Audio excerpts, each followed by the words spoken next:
Amics i amigues universitàries, els campionats de Catalunya universitaris ja són aquí.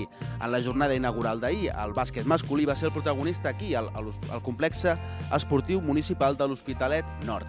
10 de les 12 universitats participants en aquesta competició ens van deixar 10 partits d'allò més igualat, on la rivalitat d'altres anys va continuar i on els jugadors es van deixar la suor en el parquet. Inclús algun duel es va haver de resoldre a la pròrroga. No oblideu que podeu fer un seguiment de la competició des de les nostres xarxes socials i no oblideu que avui és el torn del bàsquet femení. Des de les 10 del matí fins a la 1 i mitja del migdia podreu disfrutar del millor bàsquet universitari de Catalunya, així que no hi falteu.